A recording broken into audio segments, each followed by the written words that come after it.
கலிலேயாவில் உள்ள நாசரேத் என்னும் ஊரில் தாவீதின் வம்சத்தானாகிய யோசேப்பு என்கிற நாமமுள்ள புருஷனுக்கு நியமிக்கப்பட்டிருந்த ஒரு கன்னிகையின் இடத்திற்கு தேவனாலே அனுப்பப்பட்டான். அந்த கன்னிகையின் பெயர் மரியாள். அவள் இருந்த வீட்டில் தேவதூதன் பிரவேசித்து, கிருபை பெற்றவளே வாழ்க, கர்த்தர் உன்னுடனே இருக்கிறார், ஸ்திரீகளுக்குள்ளே நீ ஆசீர்வதிக்கப்பட்டவள் என்றான். அவளோ அவனை கண்டு அவன் வார்த்தையினால் கலங்கி இந்த வாழ்த்துதல் எப்படிப்பட்டதோ என்று சிந்தித்துக் கொண்டிருந்தாள். தேவதூதன் அவளை நோக்கி, மரியாளே, பயப்படாதே, நீ தேவனிடத்தில் கிருபை பெற்றாய். இதோ நீ கர்ப்பவதியாகி ஒரு குமாரனை பெறுவாய். அவருக்கு இயேசு என்று பெயரிடுவாயாக. அவர் பெரியவராய் இருப்பார், உன்னதமானவருடைய குமாரன் எனப்படுவார். கர்த்தராகிய தேவன் அவருடைய பிதாவாகிய தாவீதின் சிங்காசனத்தை அவருக்கு கொடுப்பார். அதற்கு மரியாள் தேவதூதனை நோக்கி, இது எப்படியாகும்? புருஷனை அறியேனே என்றாள். தேவதூதன் அவளுக்கு பிரதியுத்தரமாக, பரிசுத்த ஆவி உன்மேல் வரும், உன்னதமானவருடைய பலம் உன்மேல் நிழலிடும். ஆதலால் உன்னிடத்தில் பிறக்கும் பரிசுத்தம் உள்ளது தேவனுடைய குமாரன் எனப்படும்.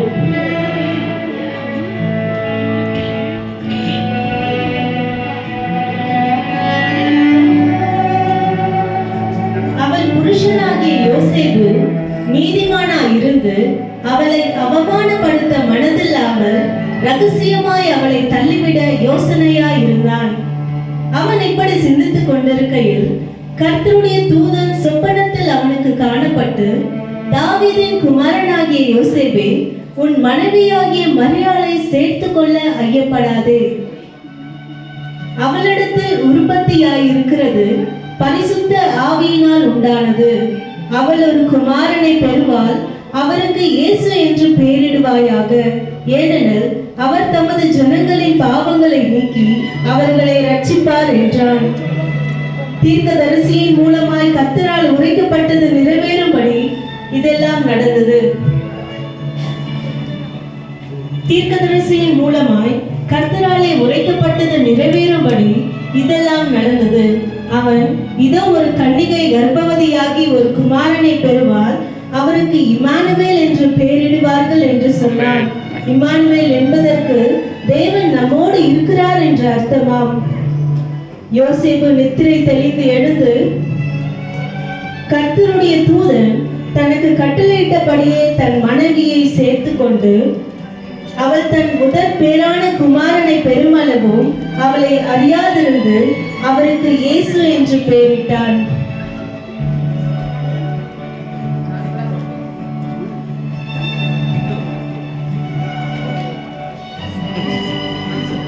அந்நாட்களில் உலகமெங்கும் குடிமதிப்பு எழுதப்பட வேண்டும் என்று அகுஸ்துவினால் கட்டளை பிறந்தது. சீரியா நாட்டிலே சிரேனியு என்பவன் தேசாதிபதியாய் இருந்த போது இந்த முதலாம் குடிமதிப்பு உண்டாயிற்று.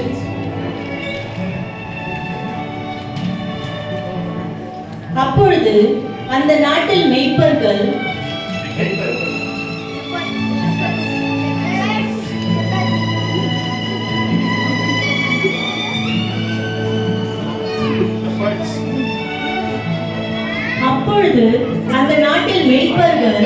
வயல்வெளியில் தங்கி ராத்திரியிலே தங்கள் மந்தையை காத்துக் கொண்டிருந்தார்கள்.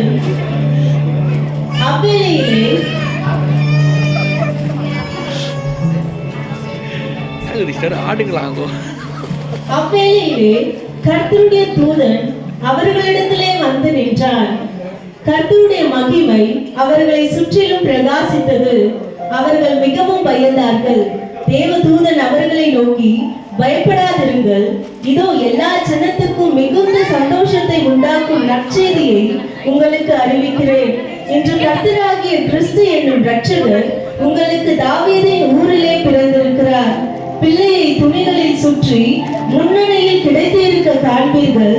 இதுவே உங்களுக்கு அடையாளம் என்றான்.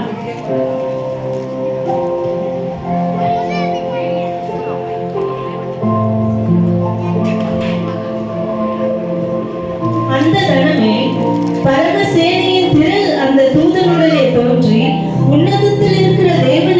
மகிமையும் பூமியிலே சமாதானமும் மனுஷர் மேல் பிரியமும் உண்டாவதாக என்று சொல்லி தேவனை துதித்தார்கள்.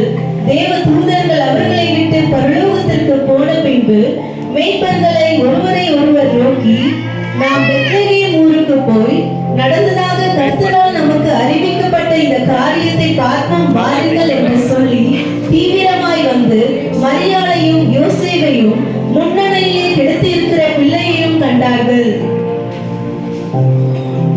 ஏரோது ராஜாவின் நாட்களில் யூதேயாவில் உள்ள பெத்லகேமிலே இயேசு பிறந்த பொழுது கிழக்கிலிருந்த சாஸ்திரிகள் எருசலேமுக்கு வந்து, யூதருக்கு ராஜாவாக பிறந்திருக்கிறவர் எங்கே?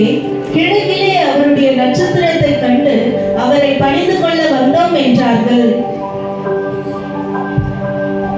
நீங்கள் போய் பிள்ளையை குறித்து திட்டமாய் விசாரியுங்கள். நீங்கள் அதை கண்ட பின்பு நானும் வந்து அதை பணிந்து கொள்ளும்படி எனக்கு அறிவியுங்கள் என்று சொல்லி அவர்களை பெத்லகேமுக்கு அனுப்பினார்கள்.